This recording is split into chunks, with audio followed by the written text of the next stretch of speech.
hello, so we gotta talk about Sinners. I just watched this movie, and it's basically about this kid that plays at his cousin's new juke joint. His dad doesn't want him to play music because he thinks that it's of the devil, and the cousins have this bad reputation, basically saying this gangsters that went from the north and then came back after they did what they did, and they wanted to get together. They wanted to make some money, and that sounds pretty simple, right? No, it turns out that there's vampires. Sinners is basically a movie about how vampirism represents colonization, which is taking away individualism and overall weaponizing culture as a way to gain power. So that's the gist of the movie, and I wanted to talk about some of the layers of things that I really just loved about this movie. As I was watching the beginning, I thought it was going to be a story about how... Thanks, computer. I thought it was going to be a story about how this boy was from a good Christian family and he's turning to sin, the money, the fame, the sex, and it was kind of in that way, but not him trying to attract it, I guess. It wasn't really his fault. It was not in the way that his dad was worried about. Preacher Boy was in trouble. He was getting dangerously close to a devilish type of person, and it wasn't because he was rubbing shoulders with bad people. He had a gift that made a bad dude foam at the mouth for it.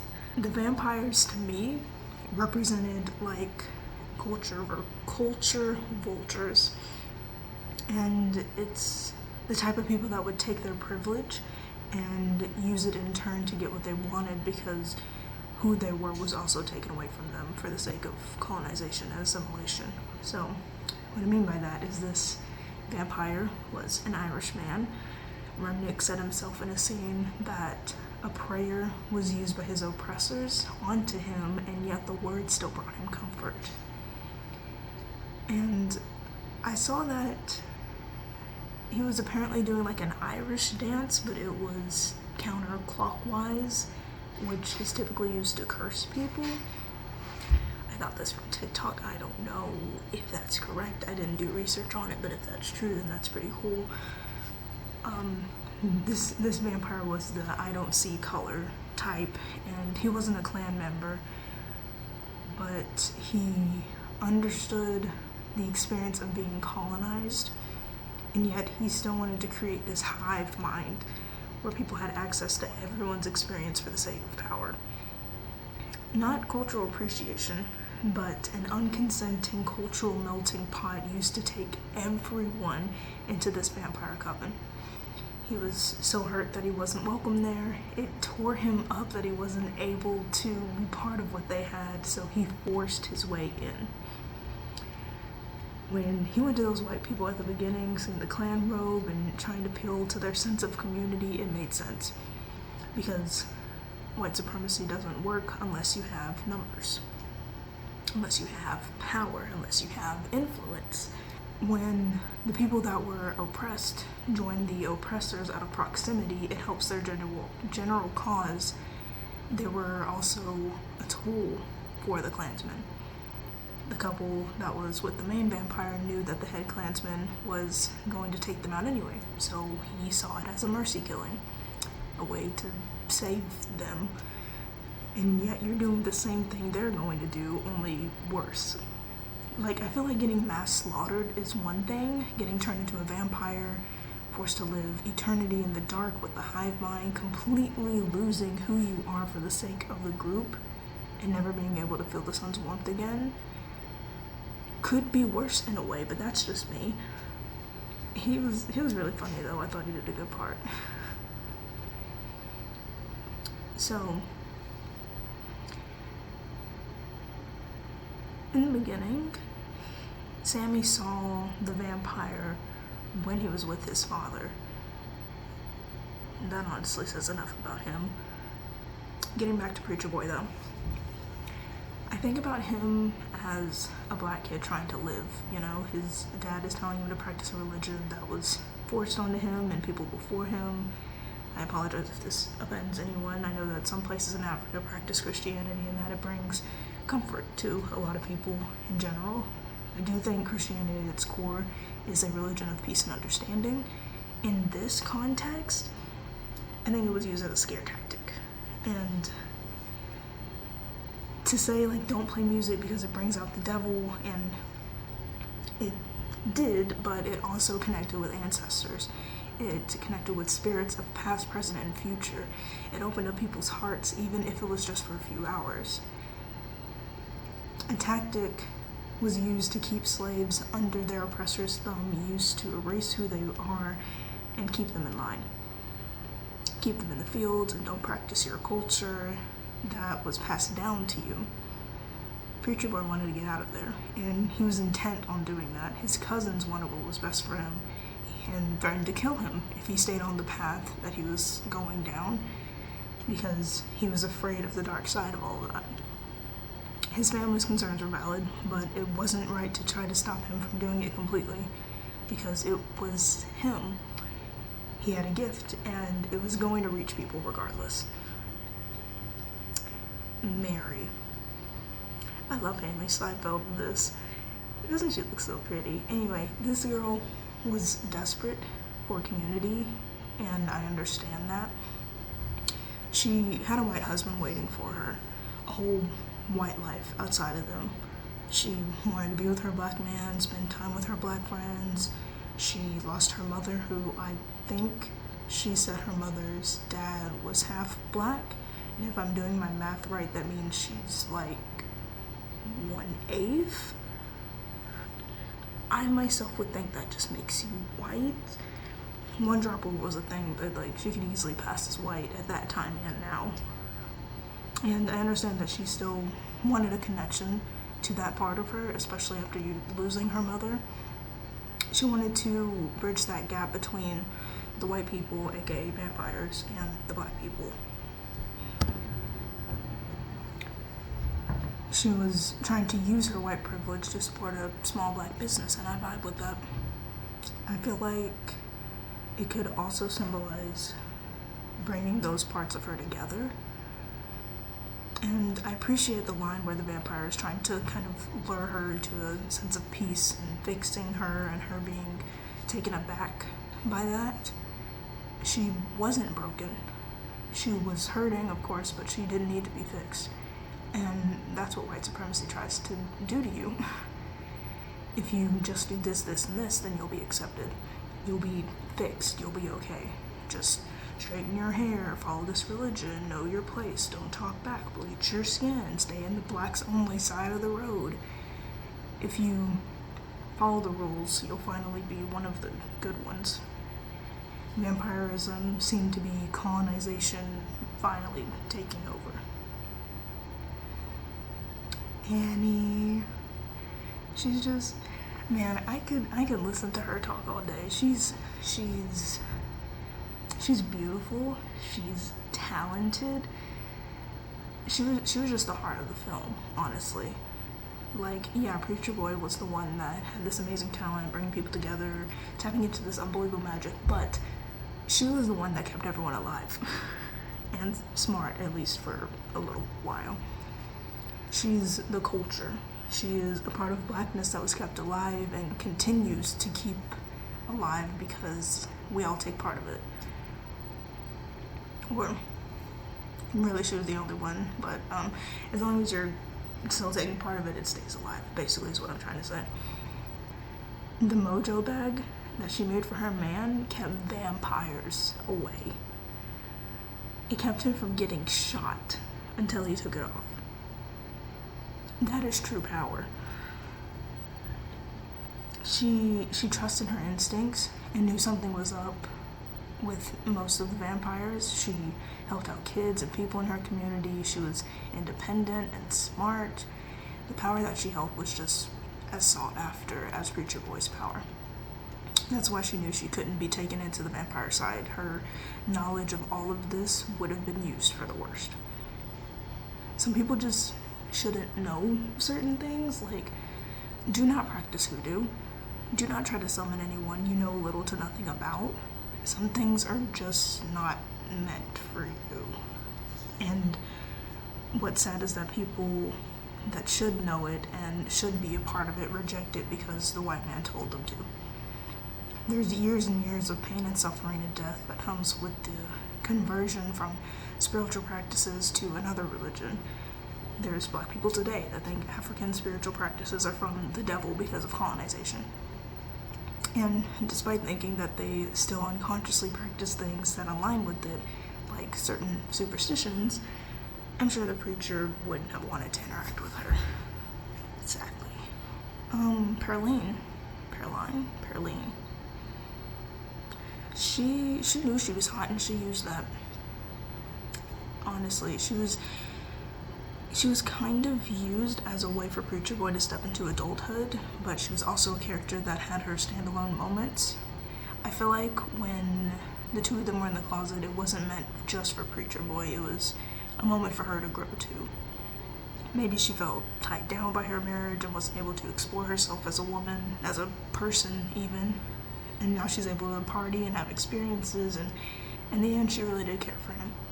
She tried to save him from certain death, and I don't condone cheating, but I hope she got what she needed. She was silly for that garlic scene, though. There's a pack full of vampires outside, and you're like, ew, I don't want to eat the garlic. Like, there's bigger issues here. Her and Haley just cheating on their husband. Shame on you. Do you like my shirt? We're not talking about this vampire today, but I feel like it was very fitting. So Slim, he was comedic relief, but he was also a source of wisdom. I felt like he was a calming presence. He told it like it was and wanted to keep everyone safe. He went through a lot. The scene where they were driving through and saw the prisoners, aka just another form of slavery, and when he was telling his story, it made sense as to why he stuck with his music and booze. He was troubled. And I believe there was also something that he said where he was like, we pass down our music. We pass down our spiritual practices and we pass down our music. He didn't say spiritual practices, but he was talking about the music. And I'm just like, it's not bad, you guys. That preacher dude was silly. But anyway, he was troubled. He, just like every other black person that made it to adulthood, had trauma surrounding the things that he lived through. And having this resilience gave the rest of them a chance to live on. And I love that he went and tried to buy them time despite not knowing them that well, because they're already family in a way. And I love that we have that power to create ties even in times of distress.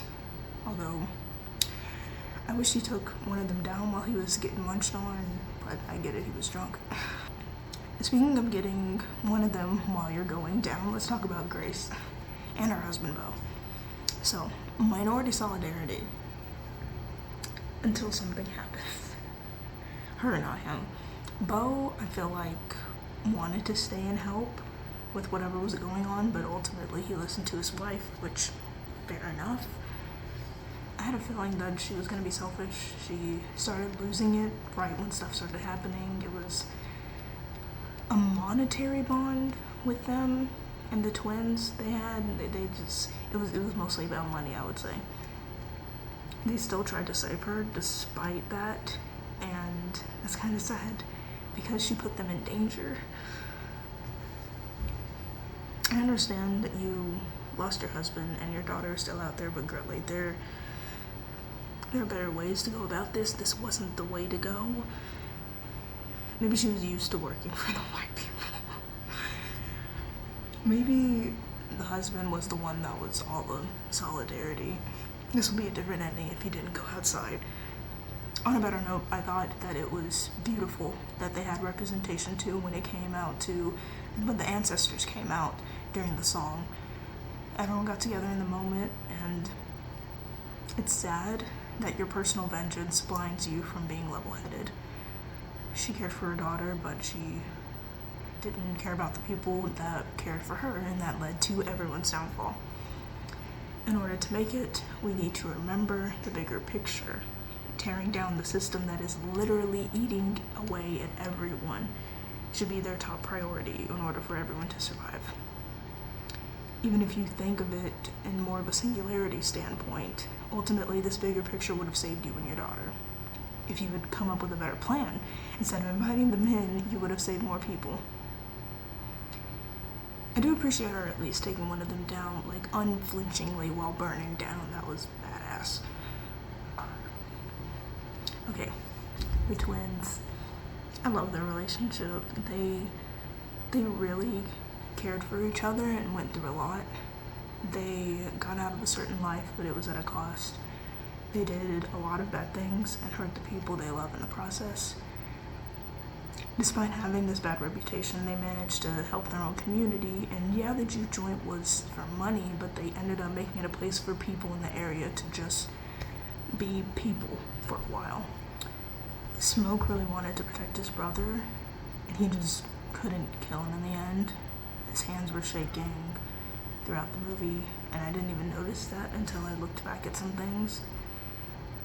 And it was from apparently having PTSD from war, and this was being tied to him, like his brother rolling for him, and that was like a way for him to take care of him. And that was just like such a gentle brotherly thing. Like they really cared about each other and they were really close.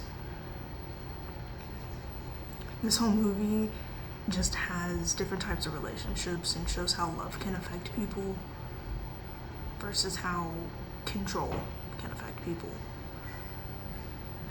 Smoke went down swinging. He took out every single one of the Klansmen, and it was beautiful to watch. I feel like him not killing his brother but killing Annie was because he trusted her. He knew that she knew what was up. He understood that she just couldn't become one of them. He was supposed to clean house and then give up being Smoke so that he could be Elijah with his family. He let his brother continue on with the promise of letting Sammy live, and I'm glad that he stuck with that promise because that meant that the hive mind was gone. They were able to be individuals at the end, make their own decisions. Last but not least, the Native Americans. They knew when to stop, and I get that. They saw the Klan robe in the house and said, "Have the day you deserve." I wish we could have seen more of them, but it makes sense that they wouldn't want to be a part of that whole situation. At the end of all this, Sammy got away. He got to live his life and gain fame. He was able to let that little light of his shine. Stack and Haley got to be together, and yet both of them thought the greatest time of their lives was when everyone was together, making music, living before the vampires came in. I think the true essence of everything that they wanted was within not only their goals of love or music or freedom, but having each other. Even after being vampires for 60 years, they still loved him and kept their promise to let him live away from them. Sharing that moment in the juke joint was a sense of connection that literally broke through the fabric of time. Connection is powerful. Connecting with your roots, connecting with your talents and your people and yourself is incredibly important. That's what I think Sinners is about. I absolutely love this movie. I want to watch it again. I'm sure I missed out on some details or even some big picture things, so this is not nearly an all-encompassing video. I appreciate you taking the time to listen to me yap about this. I had fun, and I hope you did too. If there's something I missed, I would love to hear about it, so leave a comment. Let's have a conversation. Thanks for watching, and be nice to people. Bye-bye.